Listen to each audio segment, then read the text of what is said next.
Lepo pozdravljeni na današnji okrogli mizi, kjer se bomo pogovarjali o Jančarjevem romanu In ljubezen tudi, o enem izmed letošnjih maturitetnih čtiv. Danes se bom pogovarjala z Zano iz Ledine, Brunom iz gimnazije Šiška in pa z Emo Erno iz gimnazije Poljane. Hvala, da ste se mi pridružili. Pa najprej ena uvodna informacija o Jančarjevem romanu, potem bomo pa kar začeli. Torej, In ljubezen tudi je Jančarjev 11. roman, izšel je leta 2017, leta 2018 je bil pa pisatelj za to delo nagrajen že kar 4. kresnikom. No, zdaj za začetek mogoče vas vabim, da vsak pove svoje mnenje o romanu. Torej, a se vam zdi roman aktualen, pa mogoče kaj je tisto, za kar se vam zdi, da je maturitetna komisija izbrala ta roman. Mogoče kar Ema, če začneš. Ja, meni se je zdaj roman izjemno berljiv, čeprav sem nekaj časa potrebovala, da sem pač ujela celotno to zgradbo in pogruntala, kako si je Jančar vse zamislil. Všeč mi je bilo tudi, kako se sproti, ko bereš, nekako razvija, poleg tega, da seveda pač spoznavaš zgodbo teh različnih književnih oseb, da spoznavaš tudi stil Jančarjevega pisanja, torej, da se čuti ta neka njegova svežina. Naprimer, prvi 2 poglavji sta obsežno daljši od drugih 2 in jaz sem vmes že malo pozabila, ne točno zakaj se gre, ampak kakšna je zgradba, in potem, ko sem začela brati 3. poglavje, se mi je nekako spet vse odprlo in mi je bilo to zelo všeč. In se mi zdi, da je aktualen, seveda pač še vedno danes, zato ker še danes na svetu pač divjajo vojne, žal. Hkrati lahko pač to omenim, sicer to ni bistvenega pomena, ampak mi je všeč, ker pač snov romana sovpada s snovjo, ki jo obravnavamo zdaj v šoli pri zgodovini, tako da je vse skupaj toliko bolj lažje za razumeti. Zakaj pa je bil izbran za maturitetno čtivo? Verjetno tudi zato, ker mi kot generacije tega obdobja v zgodovini ne poznamo spet toliko dobro, kot ne vem, naprimer naši starši, ki o tem vejo občutno več, ali pa neke babice pa dedki. In nas mogoče hočejo pripraviti do tega, da se v to bolj poglobimo, hkrati pa tudi spoznamo, na kakšen način pač delujejo medčloveški odnosi, ko je prisotna neka to grozna stvar, kot je vojna. Tako da ja.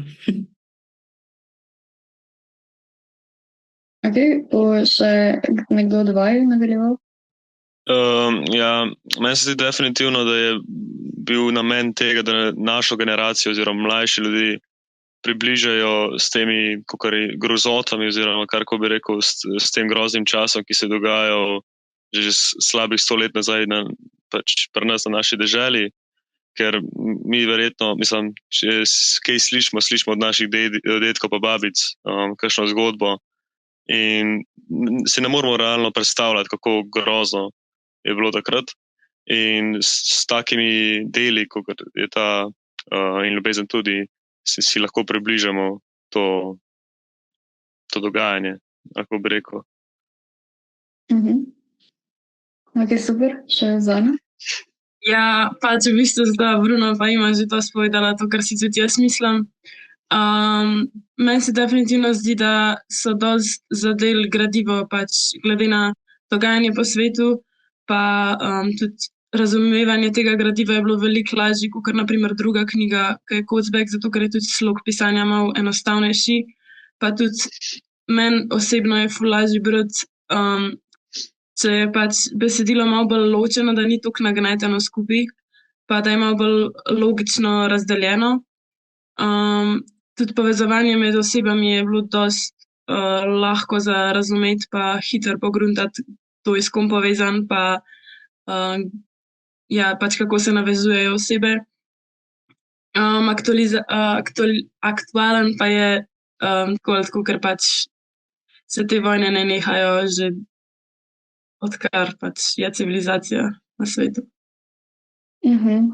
Ja, pa sigurno ima nekaj veze tudi to, da je bila letos oziroma lani, ko je komisija to zbirala, 80. obletnica konca druge svetovne vojne.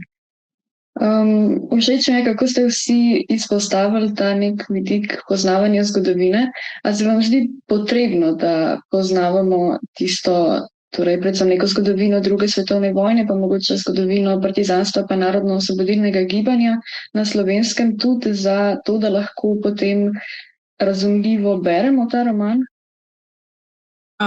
Ja, meni se zdi, da je to zelo pomembno že sam zato, ker pač je to naš narod in pač se spodob, da vemo, kaj se je dogajalo in zakaj so se naši predniki borili, da pač imamo mi zdaj neko enakopravno državo, ki pač ima demokracijo, zato da mi zdaj bolj živimo, ker so pač oni trpeli takrat. Pa za roman je pa tako zelo priročno vedeti, kaj se je dogajalo.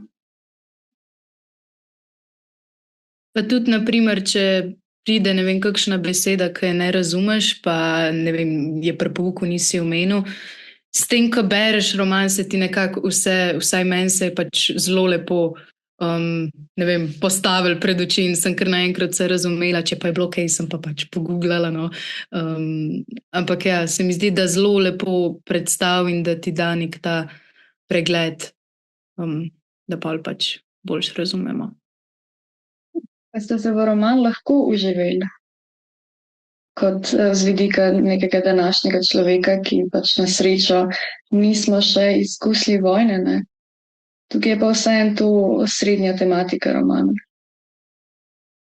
Meni se je zdelo, da se kar lahko noter postaviš v roman, saj je pisatelj zelo natančno tudi okolico opisal in vse, tako da si v bistvu lahko v glavi že dobil sliko in sem se jaz na večino časa, ko sem bral, sem se počutil, kakor da sem tam in da tudi jaz preživljam to drugo svetovno vojno, da sem eden izmed recimo borcev gor na Pohorju ali pa tako, da sem gor z Valentinom se streljal ali pa recimo tako.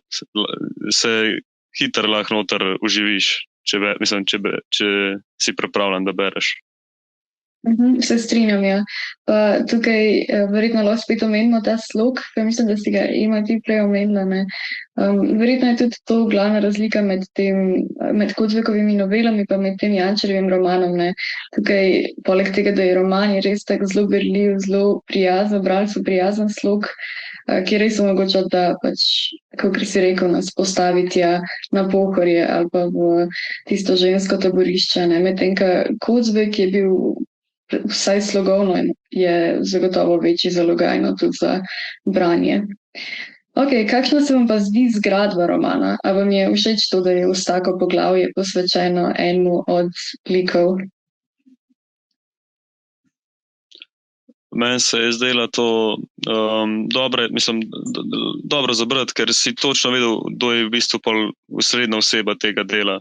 In si lahko tudi malo predvideval, vsaj tako sem jaz vrl, da sem lahko v bistvu malo predvideval naprej, kaj se bi lahko zgodilo oziroma kaj se bo zgodilo. In sem se tako še, tako sem se v bistvu še bolj poglobil noter v roman in sem že sam kakor teoriziral, kaj bi se lahko zgodilo oziroma kaj mislim, da se bo komu, liku prigodilo. Ja, jaz se čisto strinjam, pa tudi zelo sistematsko je vse skupaj.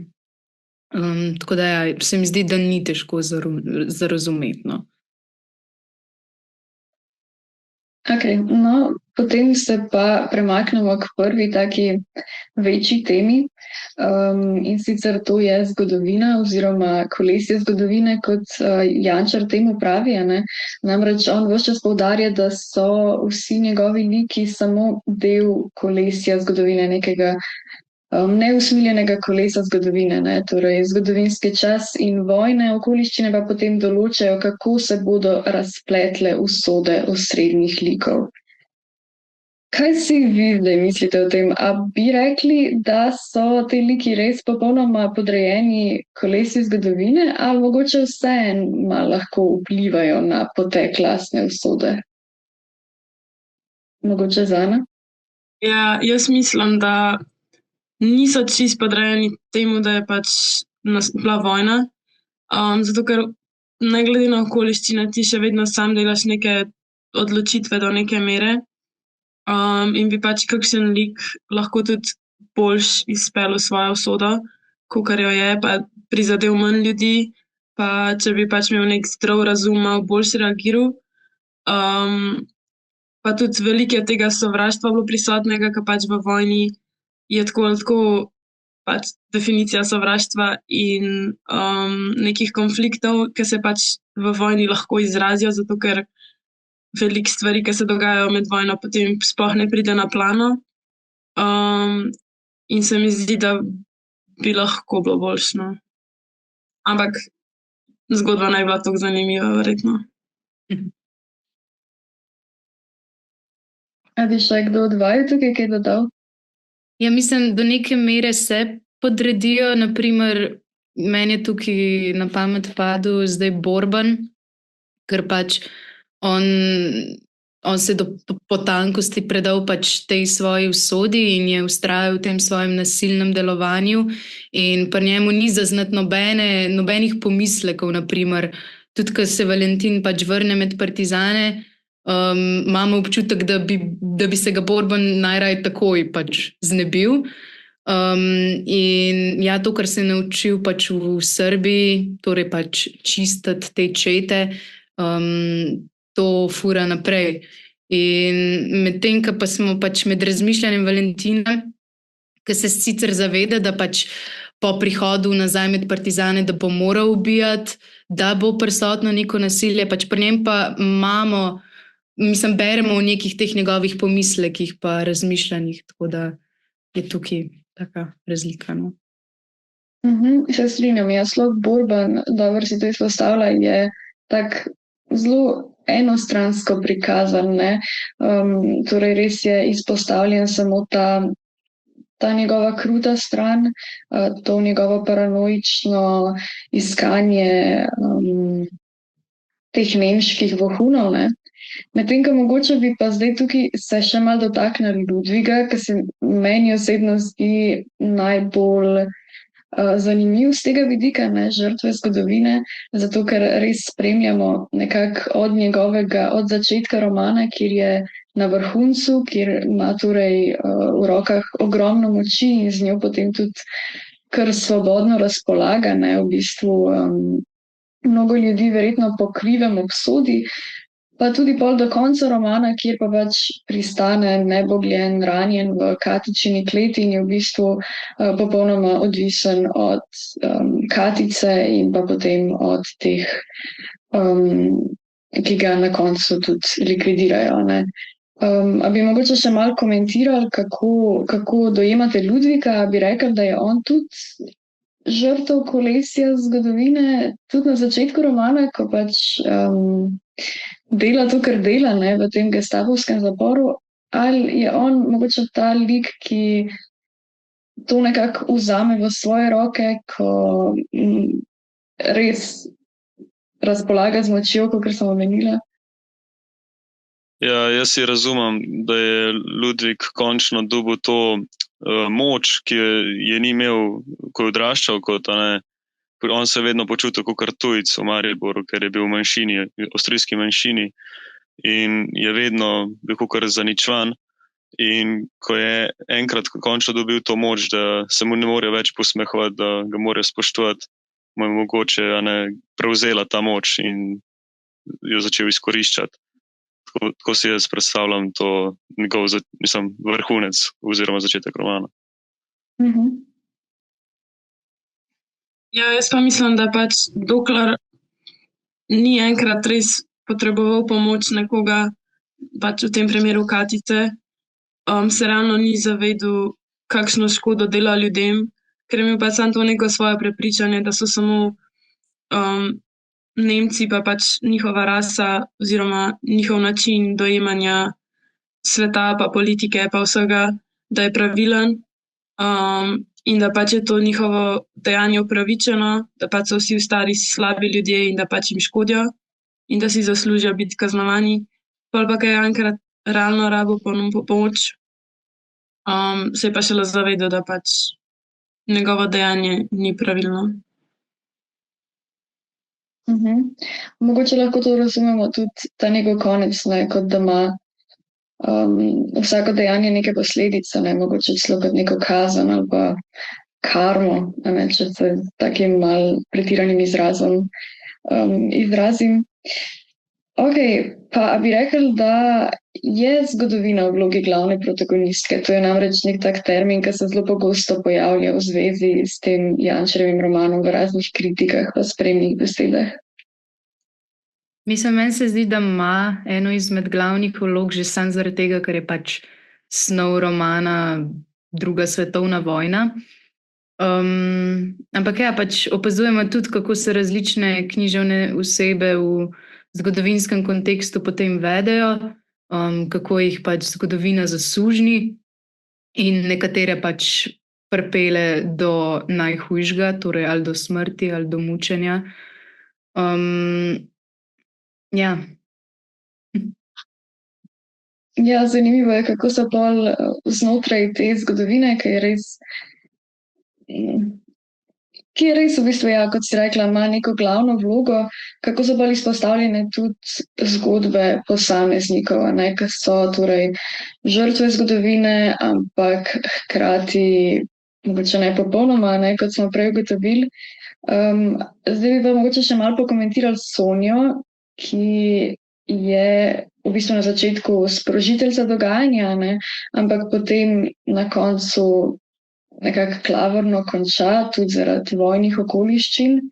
A bi rekli, bi se strinjali, da je Sonja najbolj prizadeta z strani zgodovine? Ja, jaz bi strinjal s tem, ja. Saj zaradi teh vojnih okoliščin pa je ona bila poražena kot fizično, kot psihično, je totalno, ko bi rekel, pokrivil, če se smem tako izraziti. Po moje je ona bila največji poraženec od teh glavnih igralcev.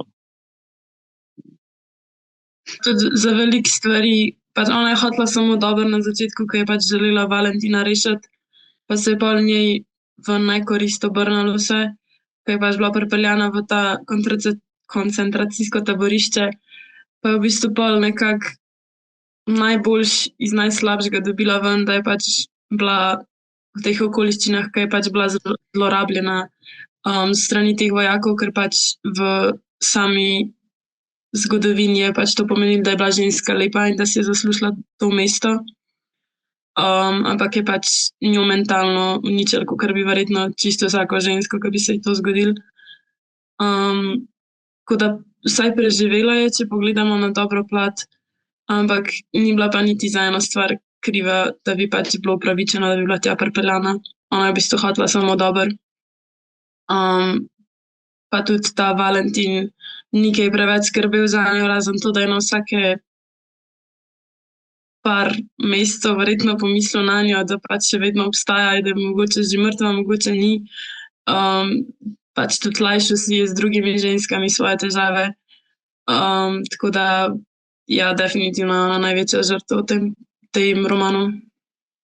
Ja, tudi na koncu, ko vidimo, ko pač pride s tem zadnjim transportom iz taborišča, pač kako je zdaj starikava, kako je čist čustveno utopela, kako izgubi vsakršno voljo pač do življenja in ja, se tudi jaz pač strinjam, da je ona v resnici najbolj nasrkala, no, izmed vseh.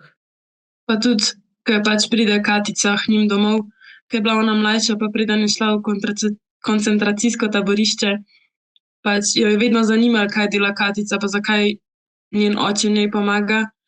Potem pa, ko pride na koncu romana do nje, pa jo Sonja samo zavrne, da se ne želi z njo pogovarjati in da pač nima moči in da ne pride drugič.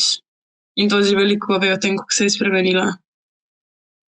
Ja, ne, pa tudi poezije ne bere več. Torej, tista Byronova pesem je potem zadnja, ki jo prebere, za razliko od Valentina, ki pa v bistvu do konca romana prebira neke njune stare ljubezenske pesmi pa ljubezenska pisma, ne, ki sta si jih pošiljala. Tako da to je morda tudi eden pokazatelj. No, pa ker ostanemo na tej temi ljubezni, ki smo jo zdaj načeli, namreč poleg zgodovine ima tudi ljubezen v romanu nekako neko glavno vlogo, nastopa tudi v naslovu. In v ospredju je predvsem ta ljubezenska zgodba med Sonjo in med Valentinom. Je torej neko vezivo, ki zgodbo drži skupaj, ki povezuje vse like med sabo. Ljubezen je tudi leitmotiv romana, to se pravi, da je nek motiv, ki se pojavlja skozi celoten roman. In roman se predvsem dotika nekega vprašanja o večnosti in pa o moči ljubezni in pa raziskuje, kako se ljubezen kot neka idealizirano vsemogočna sila odziva na takšne težke preizkušnje, kot je v tem primeru vojna. Zdaj pa v zvezi s tem je ena zanimiva Jančarjeva izjava, namreč on pravi, da In ljubezen tudi ni ljubezenski roman, ampak da gre za roman o ljubezni. A bi to malo pokomentirali mogoče? Ja, jaz bi rekla, da je prej kakor ljubezen med dvema osebama je v tem romanu ljubezen do domovine pa do tako nekega naroda. Ker naprimer Miškolnik se odloči za to, da bo delal to, kar dela, ker ima ljubezen do svojega naroda, do nemške ideologije. Potem pa naprimer Valentin, ki se pa vrne nazaj k partizanom in v bistvu zbere svojo domovino prej kot Sonjo. Tako da jaz sem mnenja, da je v bistvu tukaj bolj ta ljubezen o domovini, kakor realen pomen ljubezni. Ja, jaz se zelo strinjam s tem. In s tem je v bistvu tudi izpostavljena pa mogoče malo bolj uničujoča plat ljubezni. Res ne gre za to idealizirano romantično predstavo, kot jo imamo, ko najprej slišimo besedo ljubezen, verjetno vsi. Ampak ja, je res izpostavljena ta neka druga stran, torej kot si rekli, ljubezen do domovine, pa potem mogoče v skrajnosti, nek nacionalizem, ki v vojni zelo pride do izraza. A bi se kdo odvajal? Jaz sem si pa razlagal, kakor da moški te kakor glavne osebe, se pravi Valentin pa Miškolnik, sta pred to ljubezen do druge kakšne osebe so dali v spredje to svoj narod in želje naroda, kot pa Katica je dala pol v spredje ljubezen do svojega moža in pol v bistvu ta vakuum, ki ga je pustil, ko je umrl, je pol zavzel Miškolnik in zato mu je pa tudi tako pomagal, ker si videla v bistvu njenega moža v njemu. Tako da, ali pa Miškolnik tudi, nisem Miškolnik, Sonja tudi ljubezen do Valentina in je v bistvu zato delovala.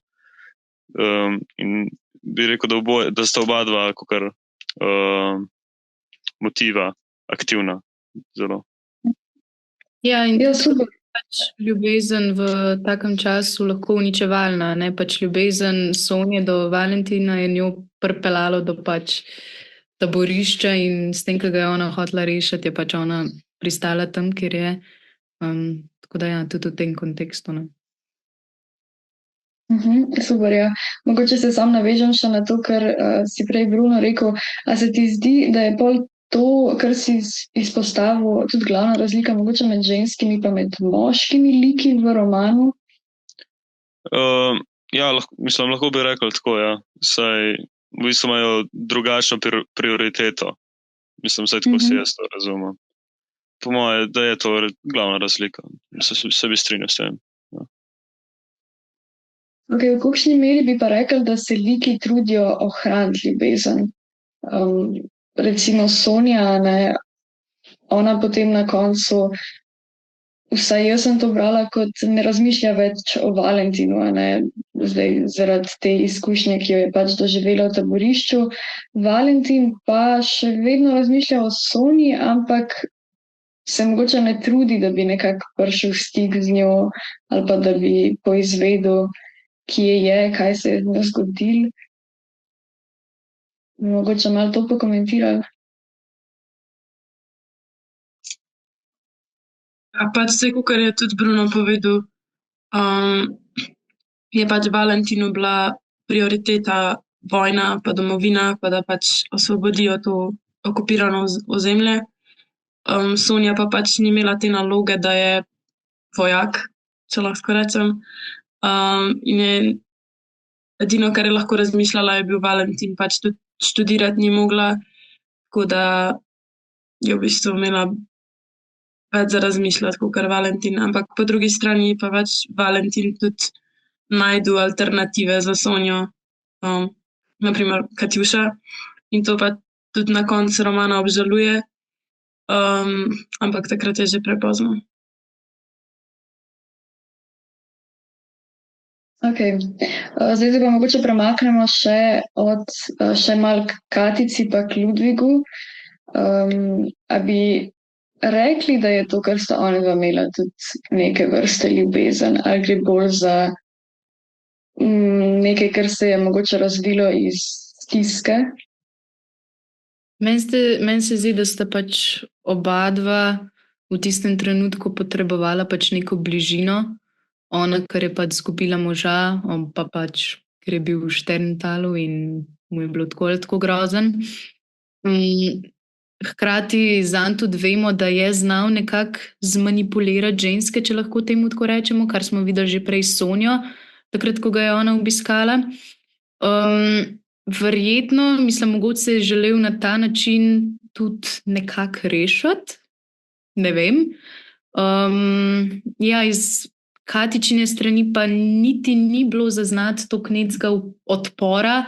Mislim, se je moment, ko ona opisuje te njegove oči in kako vidi, da v njih ni več hvaležnosti, ampak hkrati je pa tudi ona tista, ki ga pač dejansko povabi k sebi v sobo, v posteljo. Tako da, ja, po mojem sta oba dva sem potrebovala neko bližino. No. Ja, se strinjam s tem. Ker tudi že pač iz prakse verjetno človek se ne more zaljubiti v osebo, ki se ga je najdel v kleti, pa v tem času, da pač Pa v treh. ja, pa ne vem, tako se sploh nista poznala, v bistvu neki ful dober, samo oba dva sta bila osamljena v neki situaciji, ki pač človek rabi neko bližino sočloveka in sta si v bistvu samo lajšala težke dni. Ja, tukaj je zanimivo, ker meni se je na začetku zdelo, da bo Jančar tukaj poudaril to neko vsemogočnost ljubezni, ne? Torej, da bo tukaj ta zveza med njima kot neka, ne vem, združitvena sila, ki pač s pomočjo katere lahko se premagujejo stereotipi med nekim Nemškurjem, pa pač med Katico, ki je pomagala partizanoma, ne, ilegalno. Ampak pol na koncu vidimo, da spet nekako zmaga zgodovina, ne, in zmagajo te posledice vojne, ker Ludviga na koncu ubijajo, ne. Okay. Potem se pa zdaj premaknemo še k ženskim likom, ki so tukaj precej bolj v ospredju kot pri Kozlovi zbirki novel. Pa bi mogoče najprej se malo pogovarjali o tem, kako vi dojemate te ženske like, predvsem v primerjavi z moškimi. Torej, a bi rekli, da je nekako poudarjena neka njihova pasivnost, šibkost, mogoče tudi zaradi vojne, a ne nasproti moškim, ki so pač aktivni vojaki, ki se borijo. Mogoče Ema. Mislim, so predstavljene šibko, ampak hkrati tudi Sonja s tem, ki se pač angažira in si reče, ok, zdaj bom pa zdaj tista, ki bo Valentina poskusila spraviti iz zapora. Tukaj je nek ta aktivni aspekt, plus pač Katica, ona pač prenaša doktorju Belaku ta material za partizane in to. Tako da ja, ne vem, jaz nisem čisto odločena, no, glede tega. Meni se pa zdi, da v tem in ljubezen tudi, da so ženski liki, mislim, so močnejši, kako bi rekel, močnejši kot v Strahu in pogumu. Saj tukaj smajo, recimo, Katica pomaga partizanom, da je medicinske pripomočke, to in to. So aktivne, delajo po svojih najboljših močeh, da pomagajo vojni. Mislim, kolikor pa vidimo pol v drugi knjigi, pa se mi zdi, da niso tako, nima tega, kako bi rekel, te aktivne akcije, ne vem, kako bi rekel. Ja, se strinjam, ja, ker sploh tukaj in Sonja in Katica sta obe izobraženi ženski in to je kar precej poudarjeno, ne? Čeprav Sonja pač ne uspe dokončati študija, je pa vseeno študirala v Gradcu, ne, in govorila je brezhibno nemščino, medtem ko Katarina, neka njena edina lastnost, ki je poudarjena, je pač to, da je lepa in to, da je skrivnostna. Ampak dobro, tukaj seveda moramo upoštevati tudi kontekst, Kocbek je pisal 50 let pred Jančarjem in se je čas malo spremenil in tudi dojemanje ženske. Prej sem te malo prekinila. Ne, to sem hotela omeniti, da sem se zdaj spomnila. Tudi, naprimer, ko se pač Valentin odloči, da se bo vrnil na Pohorje, je pač ženska tista zveza, ki ga pelje nazaj do gozda, ki mora iti pol že on sam naprej. Skratka, ja, sem še en tak element, no, da so aktivne.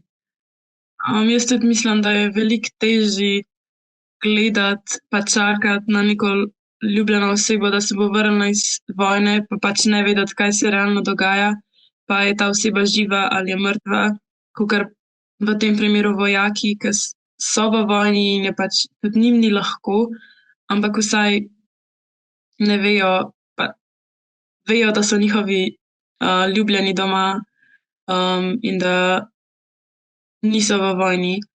In tudi ženske so velikokrat skrbele za ranjence in so pač mogle še to pol prenašati. In se mi zdi, da so mogle biti ženske v tem primeru veliko močnejše v določenih primerih. Kako vi razumete to Sonjino otopelost, ko se vrne iz taborišča? Je to mogoče nek način zaščititi, kot si prej rekla, ne, res je verjetno težje čakati doma, pa biti nemočen, kot pa nekaj aktivnega početi? Jaz to razumem, ne, ker ko doživi človek tak šok oziroma preživi to strahoto, valjda ni isti kot pred tem.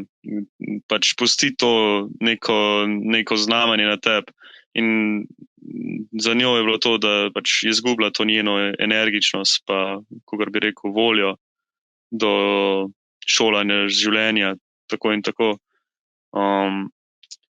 Mogoče, če bi roman se še nadaljeval in čez par let, da bi jo videli, bi mogoče bila, da bi prebolela ta dogodek, ampak ne vemo, kako bi rekel.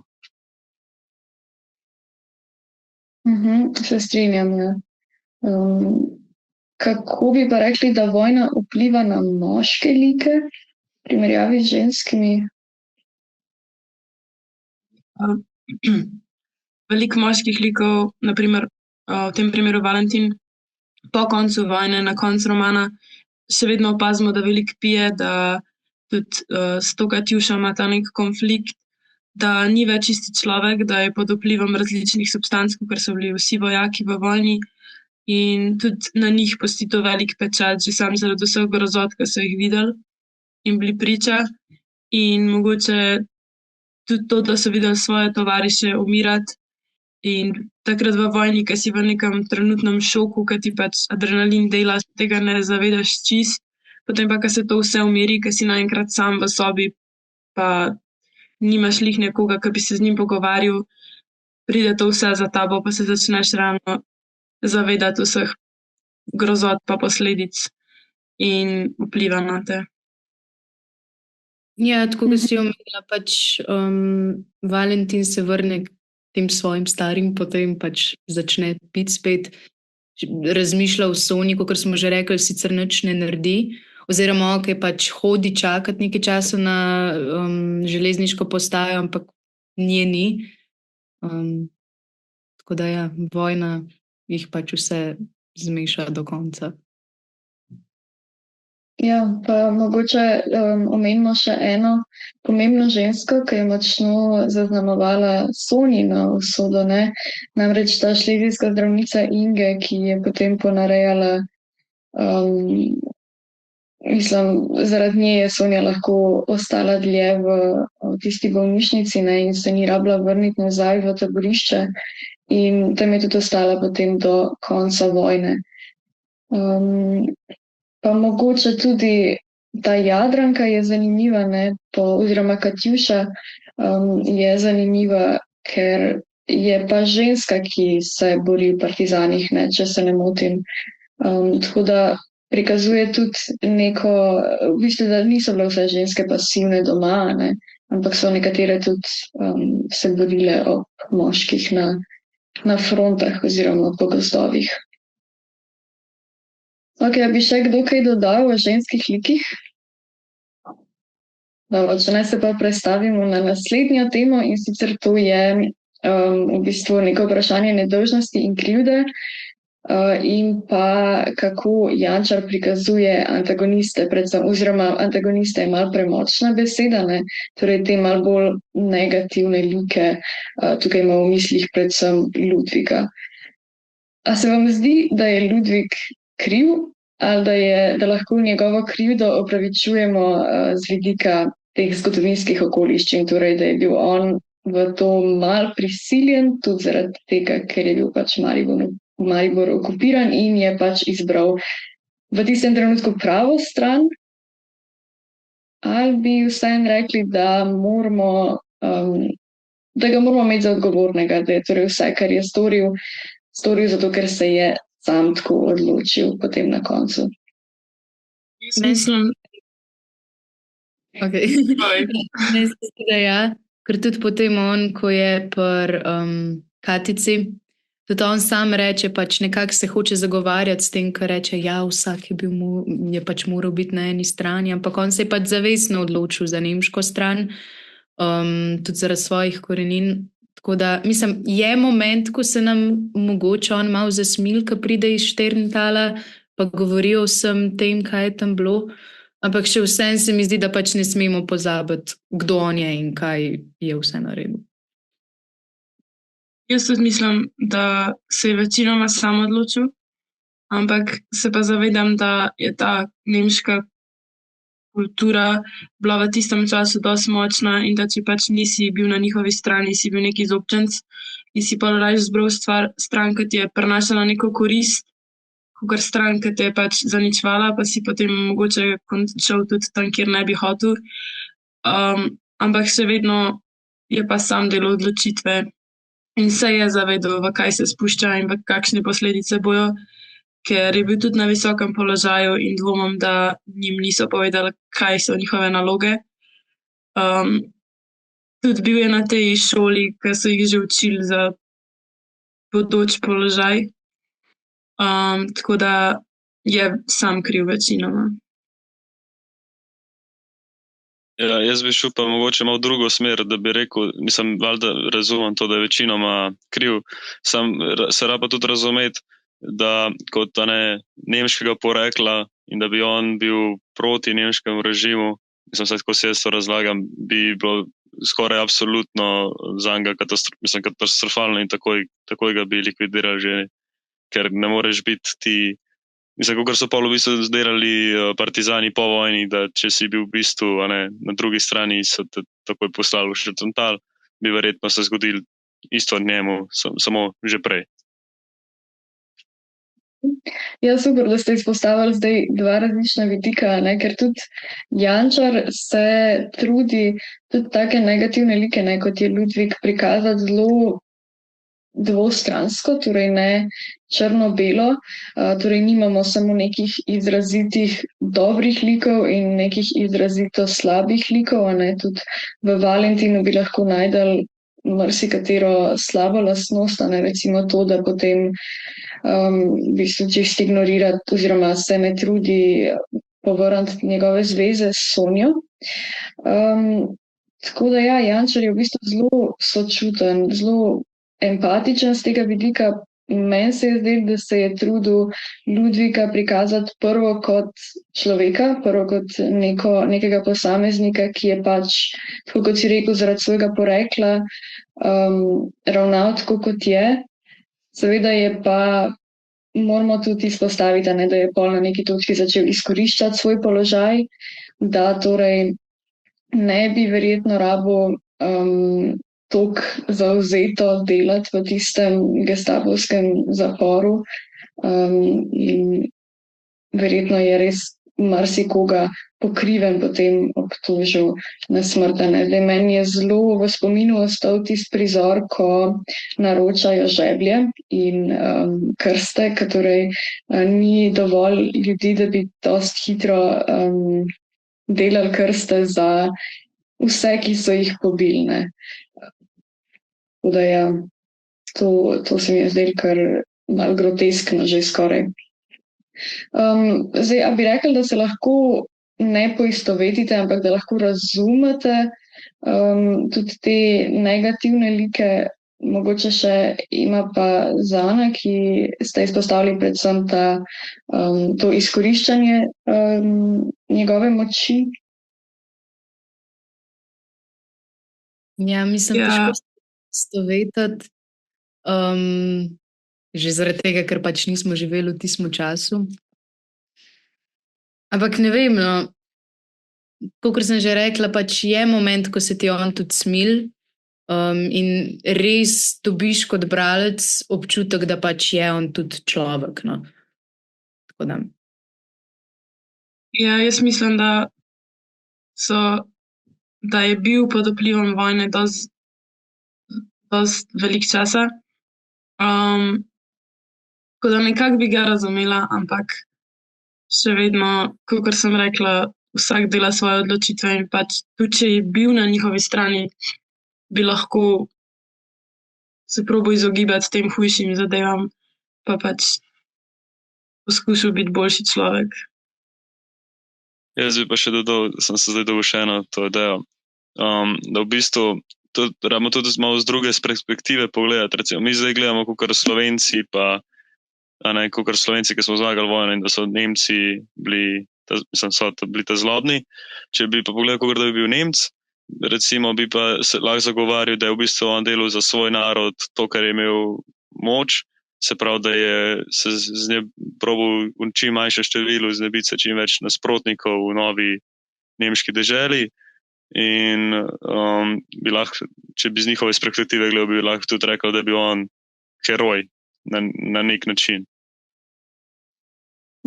Ja, to se tudi zelo povezuje pol s temi malo filozofskimi vprašanji, ki so se potem po vojni pogovarjali o tem, a so bili nacisti res krivi oziroma ali so samo izpolnjevali neke ukaze, ki so jim bili pač ukazani od višjih in ki so jih mogli izpolniti, drugače bi tudi oni umrli, ne? Ja, to je fino, da gledamo iz čim več vidikov tudi za esej, ne se preveč tako zapičati v eno točko, ampak čim bolj široko. Ok, zdaj pa za oziroma zdaj smo že pred koncem, mogoče samo še eno besedo o umetnosti v tem romanu. Kakšno vlogo se vam zdi, da ima umetnost? Ja, meni se zdi, da ima umetnost veliko vlogo, zato ker sta si Valentin pa Sonja pisala skozi umetnost in komunicirala. Takrat še niso imeli telefonov pa računalnikov. In v bistvu je to njun način izražanja ljubezni, ki ste jo takrat še čutila en do drugega. Pa tudi končala sta z umetnostjo, s poezijo. Tako da se mi zdi, da ima vlogo. Ja, ne, tudi naslov je neka medbesedilna referenca na umetnost, torej je direktno prekopiran vers iz tiste Byronove pesmi. Ok, zdaj pa res za konec. Torej, roman ima res neko izrazito protivojno sporočilo, kot smo ugotovili do zdaj. Govori torej o nekih grozotah vojne, o posamezniku v vojni in jo tudi obsoja.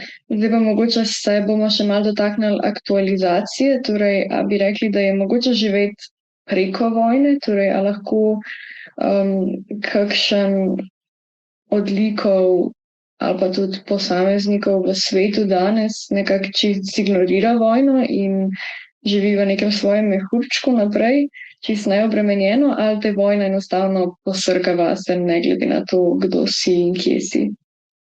Mislim, meni se zdi, da se pač to lahko zgodi, ampak da nas roman uči ravno to, da pač se moramo pozanimati o dogajanju v svetu, da moramo biti aktivni, da tudi če se ne dogaja vojna na naših tleh, da smo pač ozaveščeni o njej.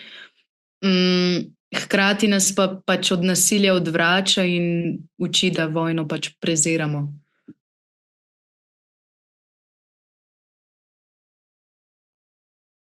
Okay. Ja, sorry, kar povej. Jaz tudi mislim, da je prav, da se zavedamo, da pač vojna ni v redu in da poskušamo to preprečiti. In tudi se mi zdi, da smo se nekaj naučili iz te vojne, ker imamo tudi zdaj v državah drugačno politiko in poskušamo biti čim bolj demokratični in reševati spore na miren način, ampak še vedno pa so v svetu države, ki potekajo vojne in konflikti. In pač je prav, da to probamo preprečiti in pomagamo. Ja, kakor je zdaj vojna v Ukrajini, če se ne bi zanimal oziroma če ne bi spremljal novic in kaj se dogaja, bi rekel, da ne veš, kaj, ni vojne, pri nas vse lepo, vse fajn. Ampak ima pa tudi, čeprav je na drugi strani Evrope, ima to posledice na nas, recimo tako ali pa tako, če bo šlo na slabš, se zna zgoditi, da bomo tudi mi rabili vstopati v vojno, pa ni idealno. So pa tudi negativne posledice, recimo, kakšne cene se spreminjajo. In če ne bi vedel, da je vojna, da se tam dogaja vojna, bi bil malo v šoku, zakaj pa je recimo to zdaj drago, ali pa kaj se s tem to dogaja. In s tem, da si izobražen oziroma da si pogledaš cel svet, kaj se dogaja, ti vsakdanje življenje v bistvu lahko polepša in bolj razločno dogajanje, kaj se dogaja. Ja, se strinjam, ja, težko se je od vojne čisto izolirati, pa tudi se mi zdi, da smo dolžni, da se pozanimamo, tudi če pač se nas vojna mogoče neposredno ne tiče. In to je mogoče tudi eden od razlogov, ker smo na začetku se pogovarjali o tem, zakaj je Maturitetna komisija izbrala takšni morbidni, temačni vojni deli, ker to je ponavadi kritika, strani profesorjev, pa tako, da so preveč neka morbidna dela za gimnazijsko branje. Ampak ja, mogoče je ravno to neka funkcija takšnih vojnih romanov, da nas torej spomnejo, da se moramo pozanimati o tem, kar se dogaja po svetu, da moramo spremljati novice in pač vedeti, zakaj so stvari takšne, kot so. In mogoče tudi kaj narediti glede tega, torej ne, da smo samo pasivni in ignorantski, zato ker se nas pač vojna neposredno ne tiče. Ok, zdaj smo na koncu. A bi kdo še karkoli dodal? Ima kdo še kakšno vprašanje?